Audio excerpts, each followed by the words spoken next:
जयपुर से बड़ी खबर है। हिट एंड रन मामले में आक्रोश, गुस्साए लोगों का सड़क पर हंगामा। आरोपी उस्मान को फांसी देने की मांग की गई है। पीड़ित परिवार को नौकरी और मुआवजे की मांग की गई। हिट एंड रन का पूरा मामला सामने आया था, जिसमें 2 लोगों की मौत हो गई थी। 8 से ज्यादा लोग घायल बताए जा रहे थे। देर रात जो वीडियो सामने आया वो बेहद डराने वाला था। अगर कहा जाए, ये तस्वीरें आप देख रहे हैं किस तरह से प्रदर्शन किया जा रहा है, नारेबाजी की जा रही है। जयपुर में इस तरह से लोग सड़क पर उतरकर मांग कर रहे हैं कि आरोपी उस्मान को फांसी की सजा मुकर्रर हो और साथ ही इस पूरे मामले में पीड़ित परिवारों को राहत दी जाए, मुआवजा दिया जाए। सत्यनारायण शर्मा जयपुर से हमारे सहयोगी लाइव कनेक्ट है। जयपुर में फिलहाल क्या स्थिति है सत्यनारायण?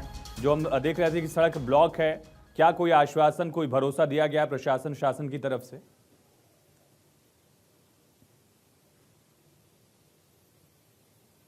की जान गई है 54 वर्षीय ममता कंवर, वीरेंद्र सिंह और अवधेश पारीक, तीनों व्यक्तियों ने इस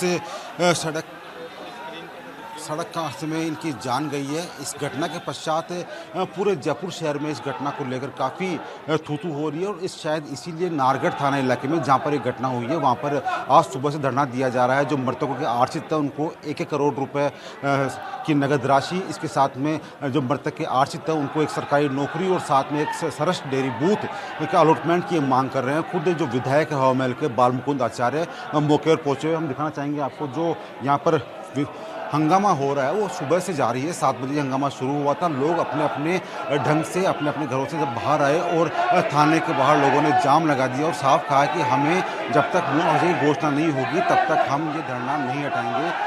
यहाँ तक कि खुद भाजपा विधायक बालमुकुंद आचार्य भी यहाँ धरने पर बैठे हुए थे। उनसे भी जब बात हुई उन्होंने साफ कहा कि सरकार से यही मांग करते हैं कि जो आरोपी है उस आरोपी को कड़ी से कड़ी सजा मिले, उसका लाइसेंस रद्द हो और साथ ही जो व्यक्ति जिस व्यक्ति घर के अंदर जो गया है, जिसकी मौत हुई है, उस मृतक के आश्रित को उचित मुआवजा दिया जाए, उसके एक परिवार के एक व्यक्ति को सरकारी नौकरी दी जाए और साथ साथ एक डेयरी बूथ अलॉट कराया जाए जिससे कि उसका जीवन यापन आराम से हो सके।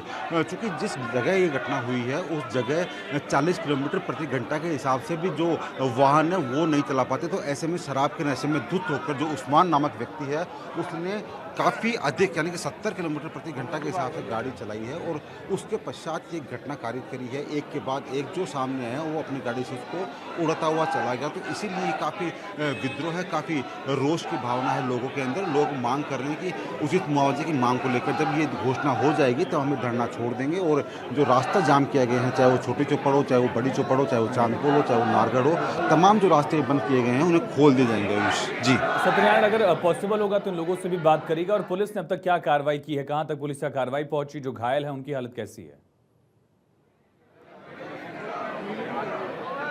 देखिए, पुलिस ने अपनी तरफ से जो कार्रवाई है वो कार्रवाई पूरी कर ली है। जो आरोपी था उसको रात को ही गिरफ्तार कर लिया गया था।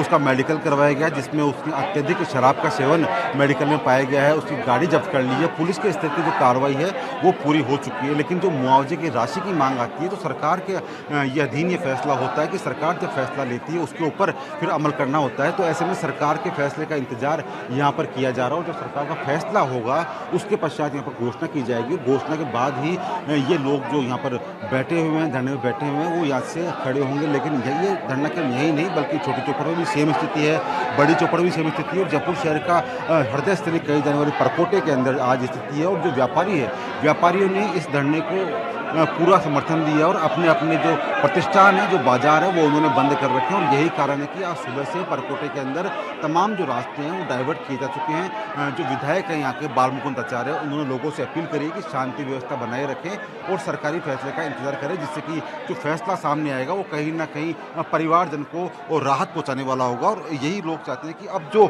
जिस घर के अंदर मृतक हुए हैं उनके परिजन किस प्रकार से जिएंगे, उनके लिए क्या कुछ घोषणा होगी, ये देखने वाली बात होगी। आयुष जी, सत्यनारायण, खुद विधायक पहुंचे थे, तस्वीरें भी हमने दिखाई, आपने भी ये जानकारी दी। इसके बावजूद लोग वहां पर अगर अड़े हुए हैं, प्रदर्शन कर रहे हैं, तो अब उनकी मांग क्या है? क्या विधायक की बात पर उनको यकीन नहीं है, भरोसा नहीं है? उनका पक्ष भी जानिएगा अगर पॉसिबल हो। देखिए, मैं बताना चाहूँगा आपको कि विधायक महोदय से हमारी बात हो चुकी है। विधायक महोदय ने कहा है कि लोगों की जो मांग है वही मांग वो सामने रखते हैं। जो आरोपी है उसको कड़ी सज़ा दी जाए, उनका लाइसेंस निरस्त किया जाए और जो गाड़ी है वो कभी छूटनी नहीं चाहिए। लेकिन इसके इतर अगर बात करें हम कि जो मृतक हैं, तीनों मृतक जो है ममता कंवर की बात हो, चाहे वो अवधेश पारिक की बात हो, चाहे वो वीरेंद्र सिंह की बात हो, तकरीबन 15 घंटे से अधिक इस घटना को बीत चुके हैं। शवों का अनादर होता है, उसका पोस्टमार्टम होना बाकी है। जब तक पोस्टमार्टम नहीं होगा तब तक उसका अंतिम संस्कार उनका नहीं हो पाएगा। तो ऐसे में शव का अनादर भी नहीं कर सकते। तो ऐसे में प्रशासन चाहता है कि जो शव है उनका पोस्टमार्टम होना चाहिए, तरीके से विधि विधान से उनका अंतिम संस्कार होना चाहिए और उसके बाद में जो यहाँ पर मुआवजे की घोषणा होती है उसकी घोषणा होनी चाहिए, जिससे कि उनके घर के अंदर आश्रितों को मुआवजा मिल सके और विधि विधान से उनका अंतिम संस्कार भी किया जा सके। तमाम जानकारी के लिए सत्यनारायण शर्मा आपका बहुत शुक्रिया। लगातार लोग अपनी मांगों को लेकर अड़े हुए हैं। परिवार को नौकरी मिले, मुआवजे की मांग भी लगातार उनकी तरफ से की जा रही है। ब्लॉकेड जारी है।